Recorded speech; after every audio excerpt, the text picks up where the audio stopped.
रंगभूमि का ये सफरनामा आज उन्नाव जनपद के घूरखेत गांव में है। आप बुआई करते किसानों को देख रहे हैं। रंगभूमि आपके साथ आज ऐसे रंग से नाता जोड़ेगी जहां से आपके भोजन की यात्रा की शुरुआत होती है। मैं बात कर रहा हूं इस पावन भूमि की।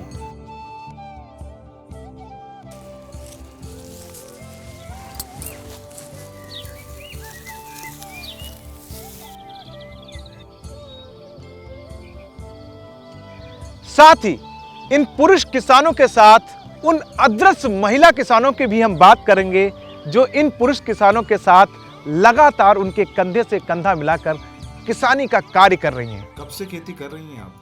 अरे लगभग यही 15-16 साल से कर रहे हैं। कर तो बचपन से रहे हैं, लेकिन जब से हमारी परेशानी आई है तब से हम अपने अकेले संभाल रहे हैं, अपना करते हैं। ये आपका खेत है? नहीं, हमारा नहीं है, दूसरे का बटाई लेके बो लेते हैं।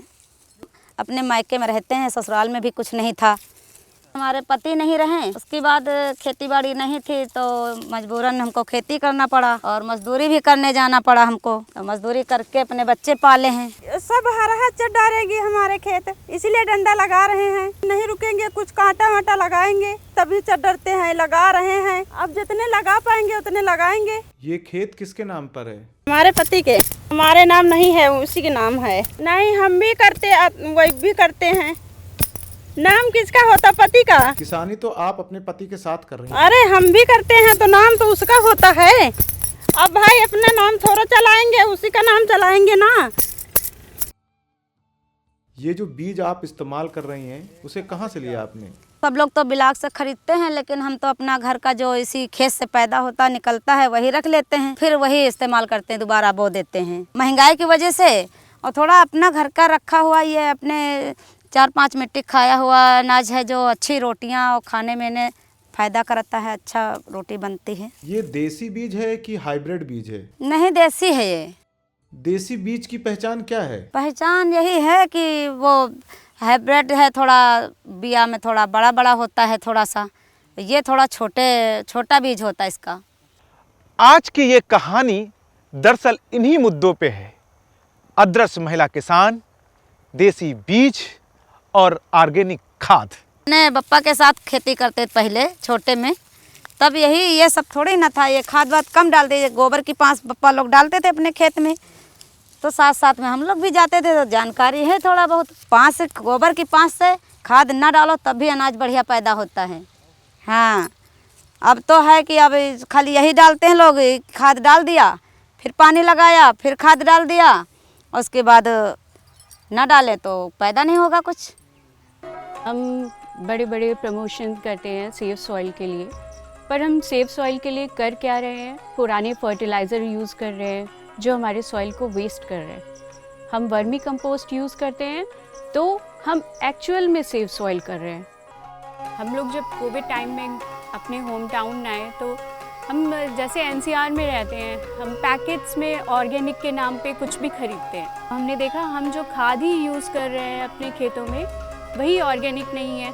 आप ये वर्मी कंपोस्ट यूज़ करके एक प्योर ऑर्गेनिक प्रोडक्ट अपने घर में तैयार कर सकते हैं, अपने किचन गार्डन में तैयार कर सकते हैं। वर्मी कंपोस्ट हमारे सॉइल को मॉइस्चर देता है, जैसे आपका सोडियम, पोटेशियम, पोटाश मेंटेन रखता है। जो मॉइस्चर चाहिए होता है सॉइल को, आपकी बारिश की कमी की वजह से सॉइल नहीं मेंटेन कर पाती, वो आपका वर्मी कंपोस्ट मेंटेन करता है। और आप इसको अगर कंटिन्यू डालें सॉइल में तो वो एक न्यूट्रिशियस सॉइल बनाता है, वो परमानेंट होती है।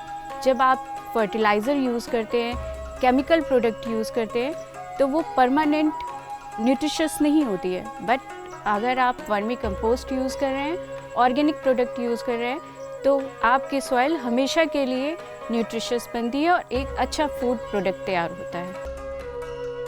ये हमारा ऑस्ट्रेलियन ब्रीड का केचुआ है, ये हमने लखनऊ नर्सरी से परचेज़ किया है। इसका नाम एस्निया फेटिडा है। ये आप किसी भी नर्सरी से परचेज़ कर सकते हैं और इसकी क्वालिटी ये है कि ये 24 आवर वर्क करता है। बाकी केचुओं से ये बहुत ज़्यादा वर्क करता है। इसका ये फ़ायदा है, आपने सुना होगा केचुआ एक नेचुरल हलवाहा होता है, वो आपको इसके लिए हल की ज़रूरत नहीं है। सब्जियों में देखो कितनी दवाइयाँ पड़ती हैं, और पहले सब्जी ऐसे उगती थी, बढ़िया अच्छी फल होते थे, तो कोई बीमारी नहीं होती थी। अब तो सारी सब्जियों में सब दवाएं डाली जाती हैं और कितनी बीमारियां होती। तब ये लोग 100 साल जीते थे, 90 साल जीते थे। अब तो देखो 50 साल जीना मुश्किल है। सब साला जहर पड़ रहा है, सब सब्जियों में जहर डाल के सब्जी सब उगा रहे हैं, तब खाते हैं वही लोग, खाते हैं वही लोग, बीमार पड़ते हैं। हजार अनेक तरीके की बीमारियां बन रही हैं शरीर में, देखो है ना सब कुछ। वही सब चीज़ें होती हैं कि अब दवा ना पड़े तो कोई चीज़ पैदावार ही नहीं है। पहले लोग ये जो घर में लोग लकड़ी कंडा सब जलाते थे, उसकी राख जो तैयार होती थी, उस राखी को झुरकाते थे ऐसे ऐसे ऐसे ऐसे, वही पेड़ों में राखी झुरकती थे, तो उससे कीड़ा नहीं लगते थे तब। अब सब गैस चूल्हा चल गए, कोई लकड़ी कंडा जलाने को कोई जलाता ही नहीं है। भुट्टा मकाई का है तो ऐसे बांध के बक्कल सहित ऐसे टांग दिया जाता था, ऐसे अरगनी बना के बांस बांध के बढ़िया। और प्याज है जो, तो प्याज ऐसे फैला बना के झूला तरीके से झांकर ऐसे अरही के पेड़ के जो झांकर होते हैं उन्हीं पे ऐसे बांध के झूलक तरीके उसी पे ऐसे बिछा दिया जाता था ऐसे। हाँ, तो हवा बढ़िया लगती थी, वो गाड़ा जाता था उसका भी। और बीजों के बारे में बताएं। और बीजों के बारे में ज़्यादा जानकारी नहीं है। हाँ। अच्छा, आप ये बताएं कि आप महिला किसानों का नाम क्यों नहीं होता है जबकि पुरुषों का ज़्यादा होता है? क्या बताएं हैं, सब जो परंपरा चली आ रही है तो वही है सब। जननी का रूप कही जाने वाली हमारी महिला किसानों की किसानी में भागीदारी में बराबरी का दर्जा न देना हमारे सामाजिक स्वास्थ्य के बिगड़े स्वभाव को दर्शाता है। महिलाओं के प्रति इस सामाजिक स्वास्थ्य व्यवस्था को हमें समझना और देखना होगा। प्राणी जगत को जीवित व स्वस्थ रहने के लिए ऑक्सीजन की जरूरत होती है। उसी प्रकार इस भूमि को स्वस्थ रहने के लिए अच्छी उर्वरक खाद की जरूरत होती है। लेकिन इस आधुनिक युग में लगातार प्रयोग होते हुए रासायनिक खादों की वजह से हमारी इस भूमि की लगातार स्वास्थ्य बिगड़ता चला जा रहा है। किसान अधिक पैदावार के चक्कर में बाजार में उपलब्ध जीएमओ बीजों का इस्तेमाल कर रहे हैं। जीएमओ बीज वो बीज हैं जो जेनेटिकली मॉडिफाई किए जाते हैं, जिससे कि उनमें खरपतवार के साथ में ही जीव जंतुओं का प्रभाव ज्यादा ना हो। प्रयोग होते हुए लगातार इन जीएमओ बीज की वजह से हमारा भोजन भी लगातार दूषित होता चला जा रहा है।